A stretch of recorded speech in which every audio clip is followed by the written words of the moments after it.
right, ladies and gentlemen, this is game number 7 here between ReIGN and SlayerS. Of course, SlayerS has been on the brink of eliminating ReIGN thus far, as we have Gonzi here at the 12 o'clock position. He is our red Terran player from Team SlayerS, his opponent at the 9 o'clock position. Our blue Protoss, that is Mr. Inori, who certainly has his work cut out for him now. That's right. Inori versus Gonzi. We've got close-ish positions. They're not cross positions, I guess. Still almost the same run distance between the two bases, because you do have to kind of loop through the middle of the map. Yeah. The third base on this version of Terminus should be open. No, it's a destructible rock. It's the closed destructible debris. That's actually, at the time the map pool was set, was the most recent version. I believe that's still the case. Gotcha. So, yeah. So there's no destructible entrance to the third. It should Correct. just be a cliff, right? Yes. Okay. Alrighty, so that's the version of Terminus we're working with. Hopefully both of the players realize this going into it, because sometimes, you know, there are a billion versions of each map, and that is true. It can be tough to keep track of as a player or a caster, so hopefully these guys know exactly what they're working with. Inori dropping the pylon inside the base, not looking for a super fast expand. Gonzi still hasn't really played his hand yet, just that first barracks at a normal timing. We'll see once his minerals get up a bit. Yeah. If he's going to go for that first refinery. There it is. Boom. All right, this is a very easy map to do a 1-rax gasless FE. It's a really, really small choke point right here. 1, possibly 2 bunkers if you're defending against really heavy gateway pressure, and you essentially close off 3 bases for yourself. So very, very easy to move into long macro games on this map. And Nori actually going Nexus first. Tricking me with the pylon inside the base. I did not expect him to go Nexus first here. Neither did I. I am sufficiently tricked as well. We'll see if he follows up with a forge or a gateway. I'm assuming gateway, yeah, just because if it was a forge, he most likely would have walled off with a pylon on the low ground. So single gateway, fast Nexus, kind of the flip side of what we usually see, which is gateway first, then the Nexus, because now if Gonzi did show up with an 11-11 racks, which, you know, isn't typical, right. But he would just win the game right. if he had. And, you know, now that I think about that, putting down the pylon first so close actually pays dividends as far as macro goes and things along those lines.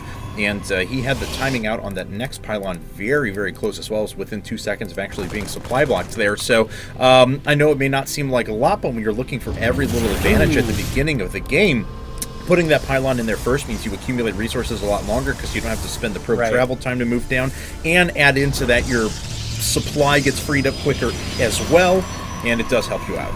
That works. Okay, so Cybernex Court coming up. Factory already halfway done here for Gonzi. He's going for something quick and dirty. No add-on yet on that barracks, so no, but most likely his opponent, he knows, did not scout here, and he saw Marines coming at the front, and he is continuing the ruse with a bunker guarding that choke point. Yeah, so the factory most likely going to be building an add-on so that the starport can supersede it. I'm expecting a tech lab, but I'm not sure why he hasn't started one, if that were the case. It looks like he was more worried about getting down the next supply depot and SEV and Marine. Where's your add-on? Okay, if he doesn't do it right now. Okay, there it is. Okay. And this times out nicely, because the tech lab takes considerably shorter than a reactor to actually put down, so it will finish up just as this starport lifts off, moves over, and then it should be able to drop down at about the same time. And Inori just making some sentries for the time being. He's got at least one already out, and a robotics facility pretty quickly. So, wait, where'd that sentry go? I swear I just saw it in the... He canceled it. Yes, he did. All right, so he canceled the sentry so he could He's get the robotics not facility anything out of here anymore. Just a little bit quicker. I guess since he hadn't seen any aggression yet, he was like, I don't need a sentry. All right, he sees the bunker up at the front, and he is going to be prepared with an observer pretty darn quickly. Now, he's going to need to get a couple of stalkers out there even so, but that should put the shutdown of the Cloaked Banshees there. And looks like Gonzi does see the robotics facility as well. So Gonzi already getting a good look around Inori's base. He knows exactly how many production facilities there are. Gonzi, on the other hand, still shrouded in mystery, as this robotics facility is not quite done yet. Going to be getting that observer chrono boosted out, I'm assuming. Still haven't seen it in the production tab, as he is supply blocked. Built one. Oh, he's supply blocked. That would be why. Yes. That's not so good, but he is going to be on an additional 4 gates here in just a second. Jeez, and an Immortal coming out now as well. Actually, no, he did not build an Observer at all. He went straight for the Immortal. Okay. Oh, God. So that could be bad. When that just Cloak turned Banshee from shows up. doing well to killing him. So Could be bad. We'll find out, though, as Gonzi has still shown no intention of expanding so far. He's just going to make a super powerful attack, building one bunker up at the front. Marines starting to go to work on the Zealots and already killing a few probes, so they've denied the mining at this very fast expansion for quite some time. Right, so Inori has an Immortal just now popping out, but Marines are pretty decent against Immortal still. It's going to be these gateway units that actually repel this push, if anything. There's a cancel on the bunker, and the Marines will head home actually intact. It's a bit surprising there that neither player took more damage than that. But now, the true threat, the Shark of the Skies, it is the Cloakable Banshee. Sharks are cloakable, if you didn't know that. They are sea creatures that can cloak underwater. But here we go. Probe's already getting just dismantled.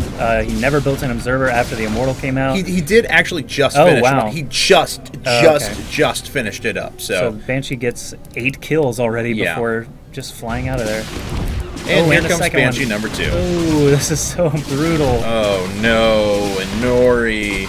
This is the same thing Clyde did to the first player, Slush. Yeah, basically. The first game. And quick Banshees just destroying workers.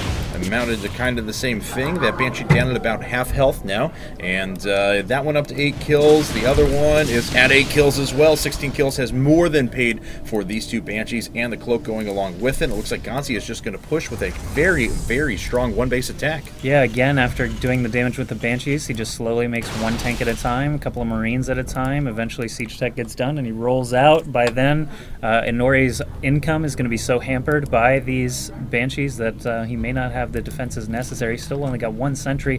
So Gonzi moving a little bit faster than Clyde did in that situation. He's moving with his first 2 tanks rather than waiting for a couple of more, and Siege Tech. We'll see if he tries to line them up here outside of Inori's natural, but Inori, I'm not sure what he's going to be able to do. He's already at a Harvester disadvantage, and he definitely can't afford to lose any Stalkers or Pylons at this stage. Right, exactly. And, oh, dear God. Oh, there are some SCVs pulled along with this as well for repair.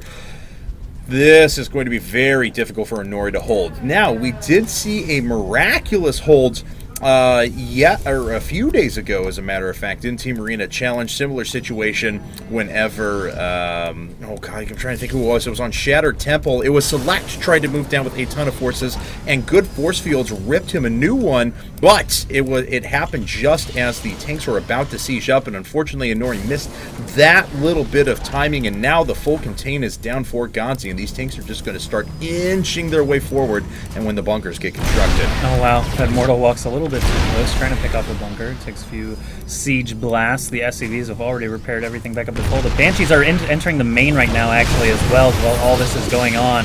Just taking out probes, while the front line is actually a disadvantage for Inori still.